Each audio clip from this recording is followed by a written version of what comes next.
This is an amazing way, especially in today's world with the war on talent, and have it so that it is a value add for any new employees that join the company.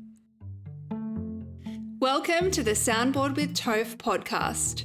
To the industry leaders and forward-thinking companies, this is your resource to become a better podcaster.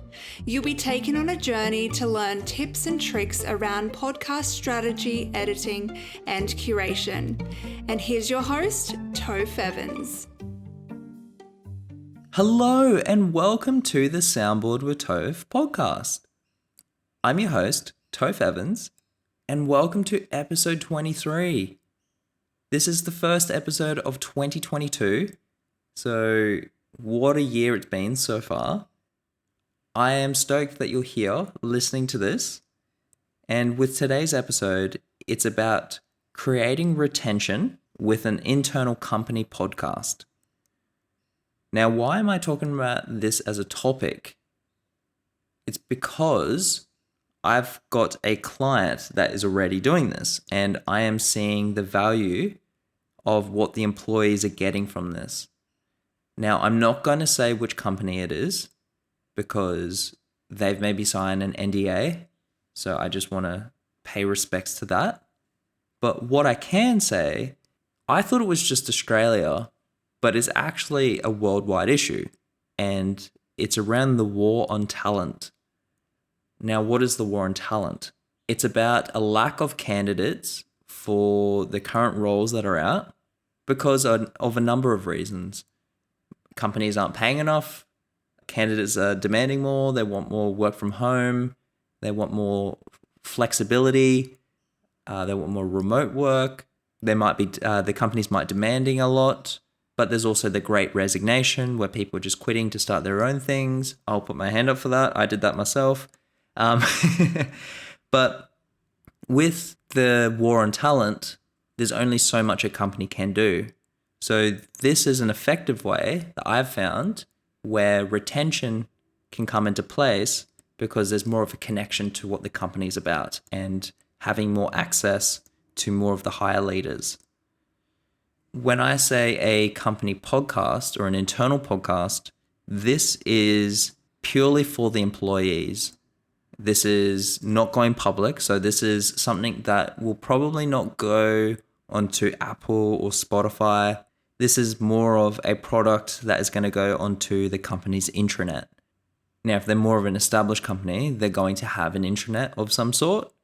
The big key takeaway I've got from this is I've seen this work. The senior executives are being interviewed. There's a level of vulnerability. It's asking them, how did you get into your current role?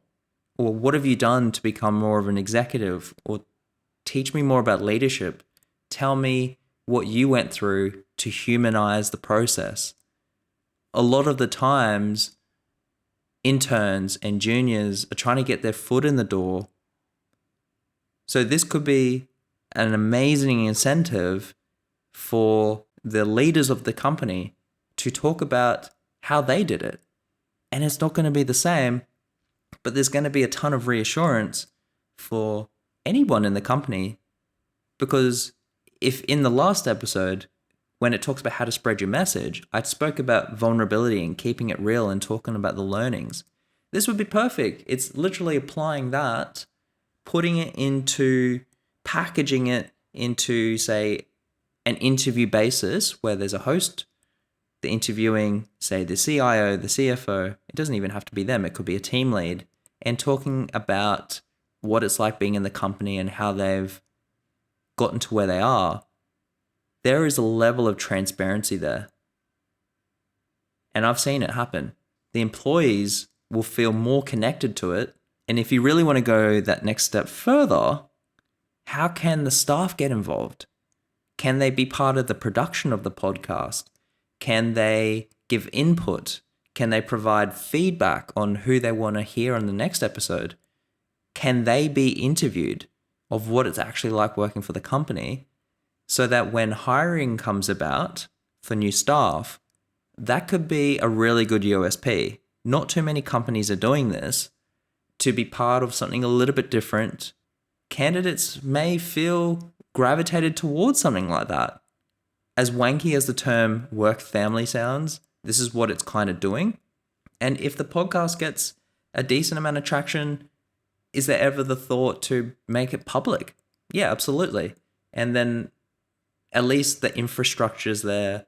It'd just be a matter of putting it onto the main podcast platforms, Apple, Spotify, Stitcher, all the main ones. I'm not going to go through them all.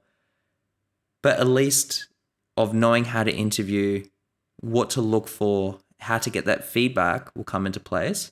And then that even makes it more of an opportunity for the staff to get involved. So I've seen this firsthand, how this works.